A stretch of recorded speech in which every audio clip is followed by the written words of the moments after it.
சில பேர் பாத்தீங்கன்னா கழிவறைக்கு உள்ள போறதும் தெரியாது, வெளியே வராது தெரியாது, அந்த அளவுக்கு வேகமா உள்ள போயிட்டு வெளியே வந்துருவாங்க. சிலர் பாத்தீங்கன்னா கழிவறைக்கு உள்ள போய் உட்காந்துட்டு இந்த பழைய காலத்து திரைப்பட பாடல் வாராய் நீ வாராய் அப்படின்ட்டு வேண்டி தவமா உட்காந்துருப்பாங்க மலம் கழிக்கிறதுக்கு. ரொம்ப குயிக்கா போயிட்டு டாய்லெட் போயிட்டு வெளியே வர்றது நல்லது கிடையாது, போய் மணிக்கணக்கா டாய்லெட்ல உட்காந்து இருக்கிறது நல்லது கிடையாது. என்ன காரணம் பாத்தீங்கன்னா, பொதுவா நம்ம சிறுநீர் கழிக்கும் பொழுது போன உடனே பாத்தீங்கன்னா இந்த சிறுநீர் பையில இருக்கக்கூடிய சிறுநீர் வெளியேற வரை கழிச்சுட்டு வெளியே வந்துருவோம். இது எடுத்துக்காட்டா சொல்ல போனால் பாத்தீங்கன்னா நம்ம வீட்டுல ஒரு டேங்க் இருக்குன்னு வச்சுக்கோங்க. டேங்க்ல இருக்கக்கூடிய தண்ணி பாத்தீங்கன்னா ஒரு பைப்பை திறந்து விட்டோம்னா டேங்க்ல எவ்வளவு தண்ணி இருக்கோ அந்த தண்ணி வெளியே போறோம் அப்படி நின்றும். ஆனா மலம் கழிக்கிறது அப்படி இல்லைங்க. காரணம் என்னன்னு பாத்தீங்கன்னா, மலக்குடலானது நம்ம வயிற்றினுடைய வலது பக்கம் கீழ் பகுதியில் இங்க ஸ்டார்ட் ஆகி படிப்படியா மேல வந்து மறுபடி சைடுல இந்த மாதிரி போய் மறுபடி இடது பக்கம் கீழே இறங்கி மறுபடியும் திரும்பி கீழே ஆசனவாயோட இணையுங்க. அப்போ அந்த ஆசனவாய் ஒட்டி ஒரு மலக்குடல் பகுதி இருக்கு, அதுக்கு பேர் ரெக்டம். அது பாத்தீங்கன்னா ஒரு மலை சேர்த்து வைக்கிறதுக்கான ஒரு டேங்க் மாதிரி. சோ மலம் கழிக்கக்கூடிய உணர்வு வந்த உடனே ஃபர்ஸ்ட்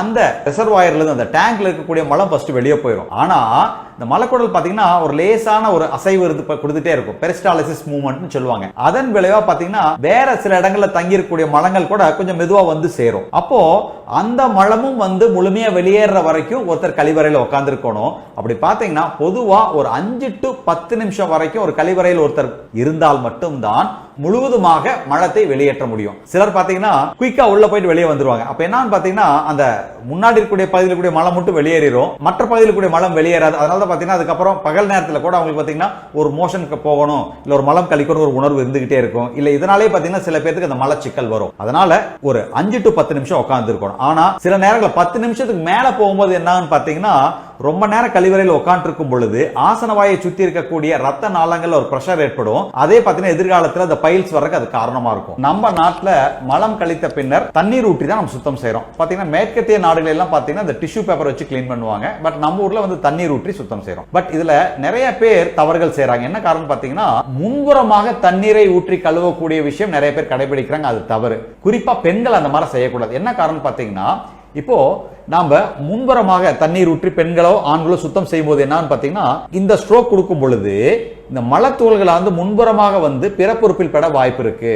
அப்போ பிறப்புறுப்பின் மீது படும் பொழுது, குறிப்பாக பெண்களுக்கு படும் பொழுது இந்த யூரினரி ட்ராக்ட் இன்ஃபெக்ஷன், சிறுநீர் தொற்று, அது மட்டும் இல்லாம பாத்தீங்கன்னா பெண் உறுப்பின் மீது படும் பொழுது இந்த வெஜனைட்டிஸ், இந்த வெள்ளைப்படுதல், இன்ஃபெக்டிவ் வெஜனைட்டிஸ், இதனால பாத்தீங்கன்னா இந்த வெள்ளைப்படுதல் இதெல்லாம் வர வாய்ப்பு இருக்கு. அப்போ பின்புறமாக தண்ணீர் ஊற்றி சுத்தம் செய்யணும். குறிப்பா பாத்தீங்கன்னா இந்த மாதிரி ஸ்ட்ரோக் ஒரு யூனி டைரக்ஷனல், இந்த மாதிரி ஒரு சிங்கிள் டைரக்ஷனல் பண்ணும் பொழுது மலத்துகள்கள் முன்னாடி போகாது.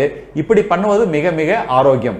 குறிப்பா எந்த பெண்களுக்கு அடிக்கடி யூரினரி ட்ராக்ட் இன்ஃபெக்ஷன் வருதோ அவங்க கிட்ட இந்த மாதிரி ஒரு பழக்கம் இருக்காங்க நம்ம செக் பண்ணாவே பாத்தீங்கன்னா முக்காவாசி பேர் ஆமா நான் முன்னாடி தான் தண்ணி ஊற்றி சுத்தம் பண்றேன்னு சொல்லுவாங்க. அப்ப அதை தவிர்த்துட்டாலே போதும், அந்த ரெக்கரண்ட் யூரினரி ட்ராக்ட் இன்ஃபெக்ஷனை பிரிவென்ட் பண்ண முடியும். கழிப்பறையிலிருந்து வெளியே வந்த பிறகு செய்ய வேண்டியது என்ன? கழிப்பறை பயன்படுத்தி வெளியே வந்ததுக்கு அப்புறம் 2 கையும் பாத்தீங்கன்னா சோப் போட்டு நல்லா கழுவணுங்க. குறிப்பா இந்த நகை கண்கள் மீது சோப் நிறைப்படுமாறு வைத்து இந்த மாதிரி நல்லா இது பண்ணணும். கை இந்த மாதிரி நல்லா ரப் பண்ணி இது பண்ணணும். என்ன காரணம் பாத்தீங்கன்னா, நான் உள்ளுக்குள்ள பாத்ரூம்ல இருக்கும்போதே டாய்லெட்ல இருக்கும்போதே நான் கை கழுவிட்டு வந்துட்டேன், சுத்தம் பண்ணிட்டு வந்தேன்னு நிறைய பேர் சொல்லுவாங்க. பட் அப்படி பண்ணிட்டு வந்தாலுமே கூட கண்டிப்பா கொஞ்சம் சோப் போட்டு சுத்தம் செய்யணும். அப்படி பண்ணும் பொழுதுதான் நம்மளை எறியாமல் நம்மளுடைய நகைக்கண்களை தங்கி இருக்கக்கூடிய மலத்துகள்களானது முற்றிலும் வெளியே போகும். அப்படி பண்ணும் பொழுது மற்றவர்களுக்கு நோய் தொற்று ஏற்படுவதையும் தடுக்க முடியும். இதுதான் சுகாதாரமான முறை.